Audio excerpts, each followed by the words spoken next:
오늘날 이 시대의 가장 큰 문제 중에 하나는 아마 자살이라고 생각이 듭니다.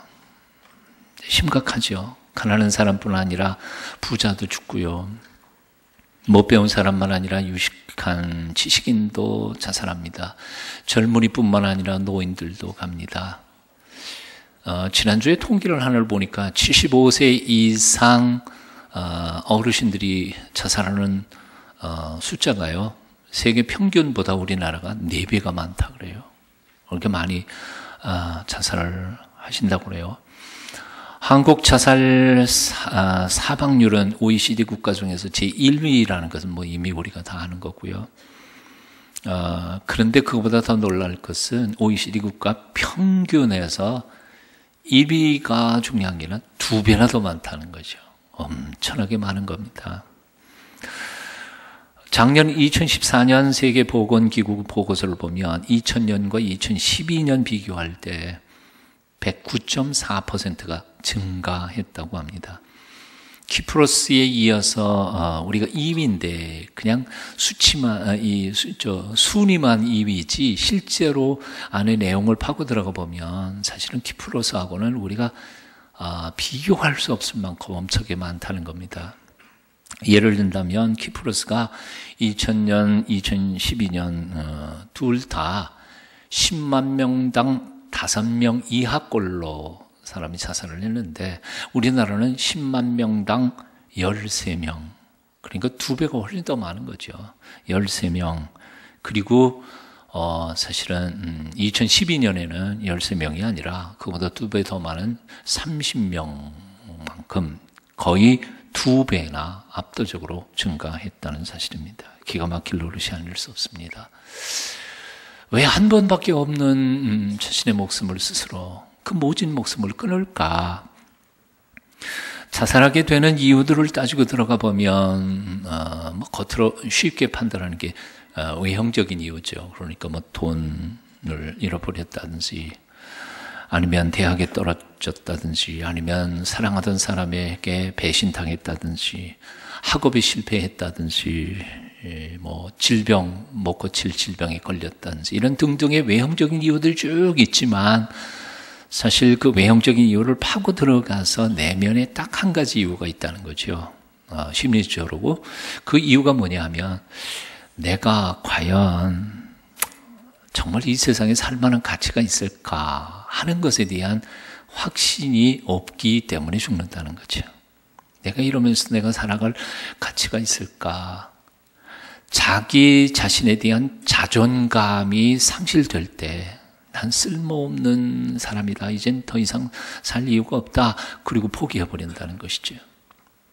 자, 그런데 왜 내가 살 만한 가치가 없다고 판단하는가? 왜 나는 그럴 만한 존재가 아니다 하고 자존감이 왜 떨어지는가?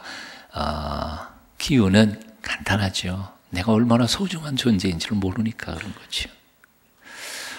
오늘 서론이 조금 엄숙하게 좀 이상한 주제로 들어가다 보니까 여러분들 얼굴이 너무 가라앉은 것 같은 기분이 들어요. 그래서 얘기 한마디 하고 가야 되겠네요. 옆에 있는 사람 얼굴 쳐다보시면서 당신은 참 소중한 존재입니다. 뭐 인사하고 가볼까요? 얼굴 좀 펴고 가야 될 것 같아요. 한 번 더 당신이 얼마나 소중한 존재인지 당신 알고 있죠? 아셔야 돼요. 괜히 무거운 주제를 시작해가지고. 상담학자인 토마스 어든이라고 하는 신학자이자 상담학자가 이런 말을 했습니다. 인생의 불행의 모든 문제를 해결할 수 있는 가장 중요한 열쇠는 한 가지다. 영어로는 self-acceptance, 자기 수용이라는 거죠. 내가 나를 있는 그대로 받아들일 때 모든 불행과 아픔들은 해결할 수 있는 열쇠가 열린다는 것이죠. 이 어든은 이렇게 표현했습니다. 하나님의 조건 없는 용서를 체험하고 그것을 경험함으로 해서 나를 있는 그대로 용납하는 순간 그 사람은 다른 사람도 있는 그대로 용납할 수 있게 된다는 겁니다. 내가 나를 소중히 여기지 못하는데 어떻게 남을 소중히 여길 수 있겠습니까? 내가 나를 용납 못하는데 어떻게 남을 용납할 수 있겠어요? 내가 나를 사랑하지 않는데 어떻게 남을 사랑할 수 있겠어요? 그러니까 하나님을 사랑하고 이웃을 사랑하는 것 전제가 뭐냐면 내가 나를 있는 그대로 사랑할 수 있는 사람만이 하나님도 사랑하고 이웃도 사랑할 수 있다는 거예요. 근데 정말 중요한 게 있어요. 사람들이 자기를 사랑하지 않는다는 거예요. 이상하죠? 이상하죠? 자기가 자기를 사랑하지 않는다는 거예요. 자기가 자기를 학대하고 미워한다는 거예요. 난 왜 이럴까? 그리고 자신에게 가장 상처를 깊이 주는 사람이 바로 자기 자신이라는 거예요. 상담 전문가들의 이야기를 들어보면 거의 대부분의 트러블 메이커, 문제, 말썽을 일으키는 사람들이 문제의 원인을 자신 속에 있다는 사실을 알면서도 그 문제의 원인을 누구에게서 찾느냐 하면 바로 다른 사람에게서 찾아낸다는 거예요. 다 너 때문이야, 당신 때문이야, 다 저놈들 때문이야. 이 사회가 이렇게 된 것은 자기 속에 상처가 있으니까 다른 사람을 상처를 줍니다. 나의 실패를 내가 용서할 수 없습니다. 배신당한 나의 몰골을 내가 용서할 수 없습니다. 시험에 패스하지 못한 나 자신을 용서할 수 없습니다. 그러다 보니까 자기 자신을 학대하고 아파하는 것이지. 자신 속에 불만이 많은 사람, 그래서 오히려 남들에게 불만을 터뜨리는 겁니다. 자신이 정의롭지 못하니까 오히려 더 민감하게 다른 사람의 불의를 붙잡고 꼬집고 공격하고 화를 내는 것이지. 이걸 심리학적으로는 투사라고 그러잖아요. 투사. 자기 속에 있는 거 남에게 그냥 뒤집어 씌우고 감정 해소하는 거예요. 오늘날 이 시대의 한국 사회에 가만히 보면 감정적으로 폭탄 같은 사람들이 다니고 있어요. 자, 왜 나는 나를 소중히 여기지 못할까? 이유는 아주 간단하죠.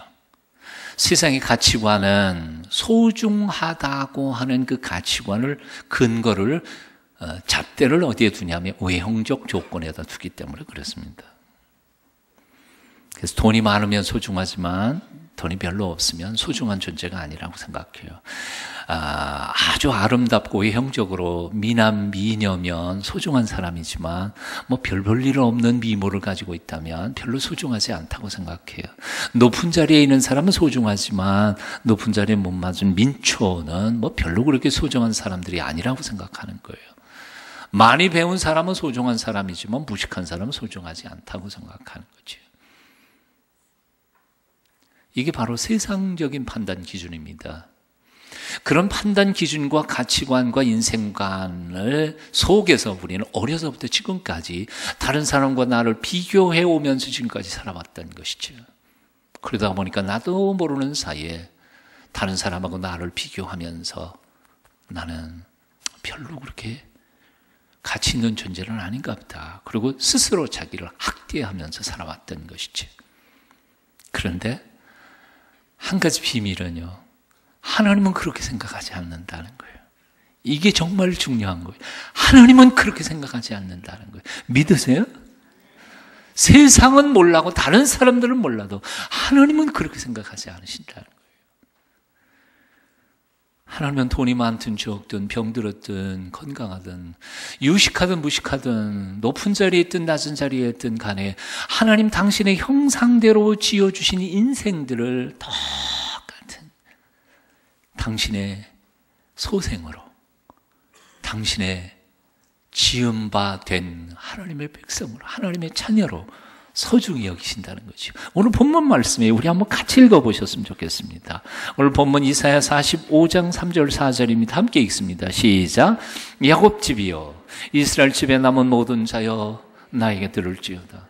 배에서 나무로부터 내게 안겼고 태에서 나무로부터 내게 품기운 너희여 너희가 노년에 이르기까지 내가 그리하겠고 백발이 되기까지 내가 너를 품을 것이다.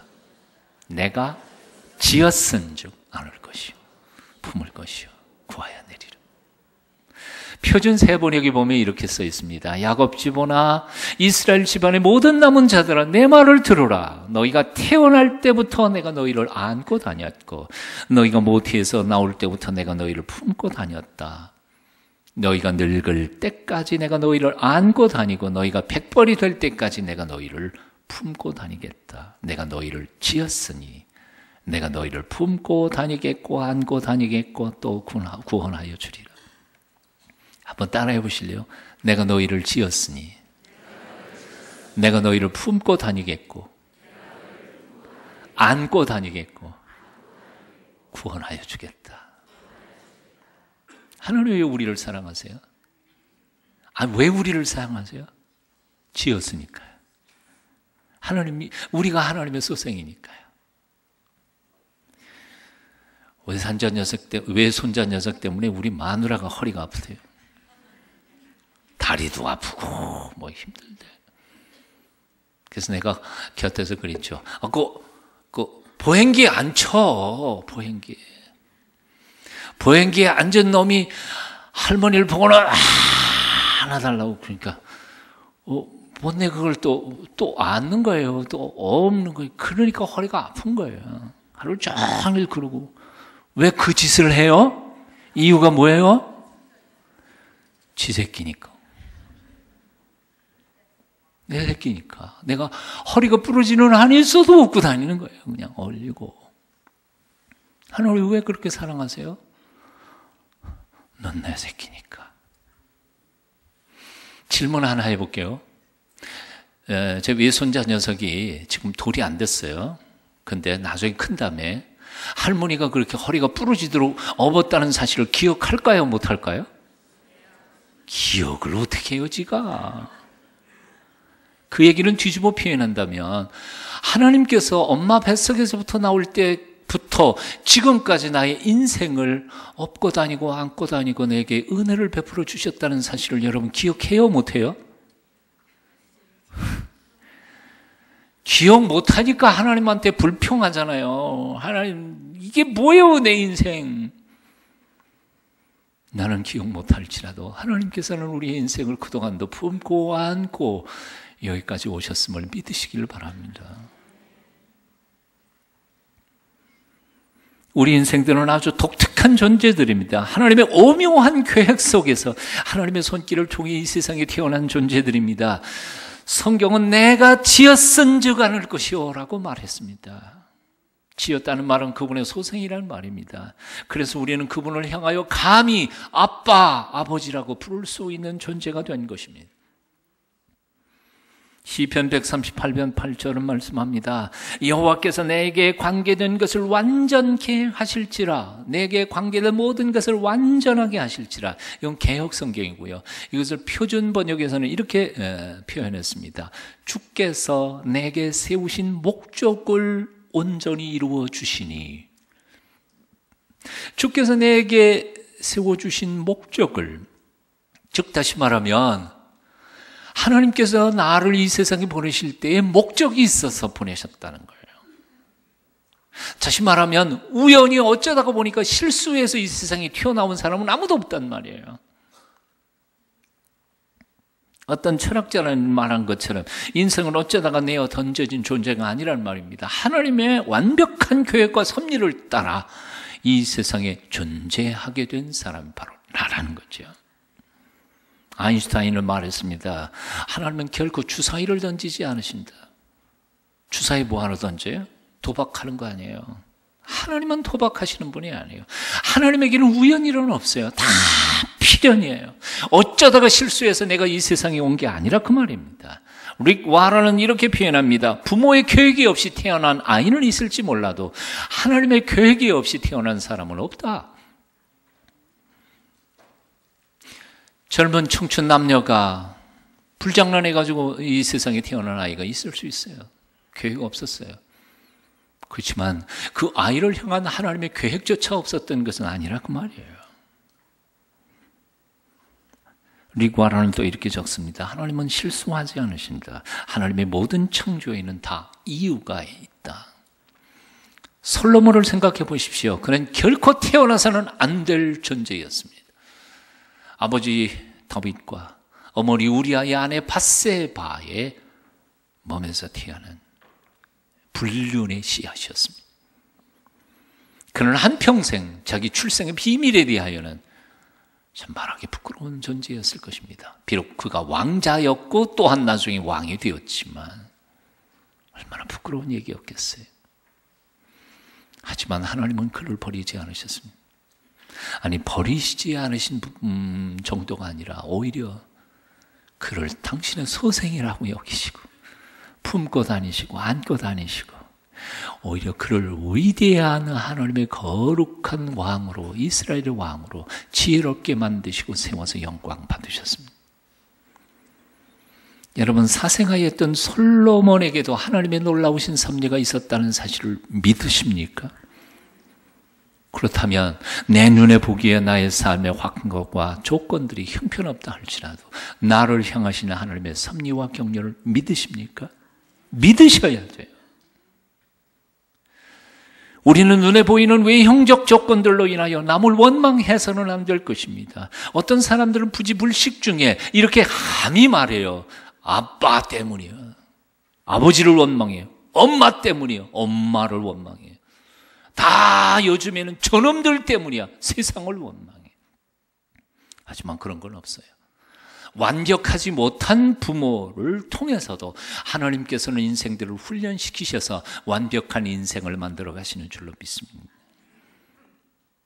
나 원망하지 마세요. 미국의 어떤 알코올 중독자에게 아들이 둘이 있었습니다. 도저히 두 아들을 키울 수 없을 것이라고 판단한 복지과 직원이 둘을 입양을 시킵니다. 하나는 동부로 하나는 서부로. 수십 년이 지난 후에 두 아들의 행방이 거치가 궁금해진 이 복지과 직원이 찾아가 본 겁니다. 첫째 아들을 찾아가 보니 아버지와 똑같이 알코올 중독 치료소에 들어가 있습니다.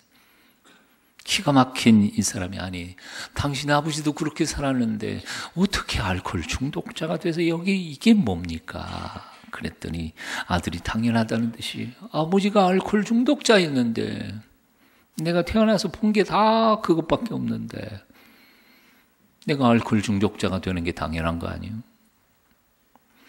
둘째 아들을 찾아갔습니다. 형과는 전혀 달리 아주 단란한 가정을 꾸려가며 행복하게 살고 있었습니다. 물론 술은 한 방울도 마시지 않았습니다. 한편으로는 놀라면서 이렇게 묻습니다. 아니, 어떻게 아버지와는 정반대로 이렇게 행복하게 살 수 있습니까? 그랬더니 그 둘째가 이렇게 말하더라는 것이죠. 아니, 우리 아버지가 어떻게 처절하게 살아가는, 비참하게 사는 모습을 내가 봤던 사람이 내가 어떻게 똑같은 그 길로 갈 수 있겠습니까? 너무 당연한 거 아닙니까? 삶의 조건은 똑같았습니다. 똑같은 알코올 중독자 아버지의 DNA, 유전인자를 이어받았고 똑같이 처절한 환경 속에서 어린 시절을 같이 보냈습니다. 하지만 한 사람은 알코올 중독자가 된 것이 너무 당연하다고 생각했고 또 다른 한 사람은 알코올 중독자가 안 된 것이 너무나 당연하다고 생각한 것입니다. 뭐죠? 환경과 조건이 전부가 아니라는 말입니다. 주어진 환경 속에서 신앙과 믿음으로 결단하는 행위를 통하여 하나님의 은총이 부어지실 때에는 길은 정반대로 갈 수도 있다는 거예요. 왜 하나님 원망하세요? 왜 부모님 원망하세요? 왜 사회를 원망하세요? 나의 주어진 환경과 조건 속에서 나의 최선을 다할 때, 그리고 여전히 나를 내 새끼라고 생각하시고 사랑하시는 하나님의 은혜와 그 사랑을 기억할 때 우리가 못할 게 뭐가 있겠어요? 옆에 있는 사람 얼굴 쳐다보시면서 한 번만 더 복습합니다. 당신은 사랑받기 위해 태어난 사람입니다.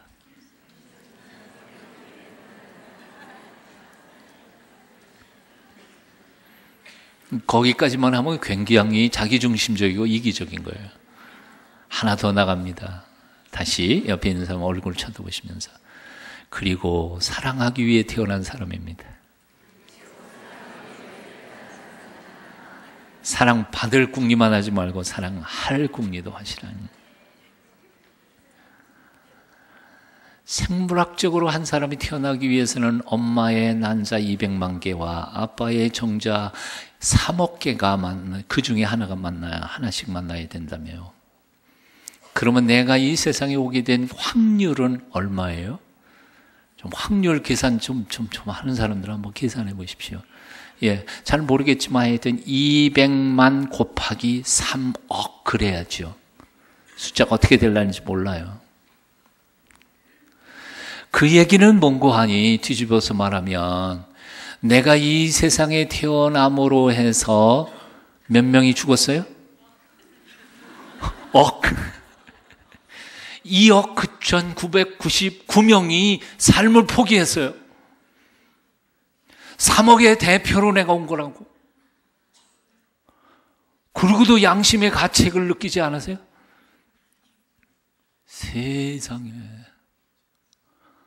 2억 9,999명이 나 때문에 이 세상에 태어나지 못하고 나 하나 대표로 보내면서 그들은 이렇게 말한 거예요. 우리는 죽을 테니 너는 살아라. 그걸 보내준 거 아니에요. 근데 내가 이 목숨을 끊으면 어떻게 해요? 3억이 죽는 거예요. 죄악 중에 엄청난 죄악이에요. 3억을 죽여놓으면 이건 뭐예요? 히틀러보다 더한 사람이네. 600만.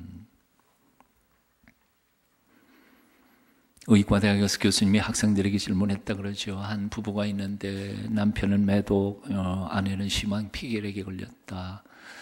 아이가 넷이 있는데 다 폐결핵에 걸렸는데 그 중에 하나는 며칠 전에 죽었고 셋 또 언제 죽을지 모르는 상황에 엄마가 임신했다. 그 아기 어떻게 할까? 의과대 학생들한테 의료 윤리를 가르치면서 질문한 거죠. 그랬더니 어떻게 해요? 의대생 하나가 일어나서 아이고 그때야 뭐 낙태시켜야 되지 않을까요? 밖에 나와도 죽을 거 뻔한데 뭐하러 나요? 교수님이 이렇게 말했다 그러죠. 자네는 지금 악성 베토벤을 죽였네. 아버지가 매독, 어머니가 폐결핵, 형제 중 하나는 태어나기 전에 죽었고 3명은 죽을 임지이고 그리고 임신된 아이가 바로 베토벤이었다는 것이죠. 우리는 인생을 너무 쉽고 단순하게 생각하는 경향이 있습니다. 인생 그렇게 단순하지 않습니다. 하나님이 우리 인생을 이끌어 가시는 그 섭리는 오묘하고 놀랍습니다. 그러니 눈앞에 있는 현실과 환경을 보면서 너무 함부로 쉽게 좌절하거나 낙심하거나 결단하지 않게 해주시기를 축원합니다. 지금도 그 하나님의 오묘하신 이끄심을 따라 순종하며 살아가게 될 때 우리의 삶을 통해 하나님은 큰 영광 받으시고 나의 인생도 참으로 복된 인생으로 이어질 줄로 믿습니다. 이사야 44장 2절을 말씀합니다. 너를 지으신 분, 내가 태어날 때부터 내가 너를 도와주마 약속하신 주께서 말씀하신다. 나의 종 야곱아, 내가 택한 여수로나 두려워하지 말라. 두려워하지 말라. 기도하겠습니다. 하나님의 형상대로 우리를 지어주신 창조주 하나님, 우리 아버지가 되셨어. 내 생의 마지막 순간까지 우리를 붙들어 이끌어 주심을 믿습니다. 어떤 어려운 환경 속에서도 절망하지 않도록, 그리고 나 자신을 있는 그대로 사랑하게 하시고 또한 그렇게 남들도 있는 그대로 사랑할 수 있도록 우리를 도와주시옵소서. 예수님 이름으로 기도합니다. 아멘.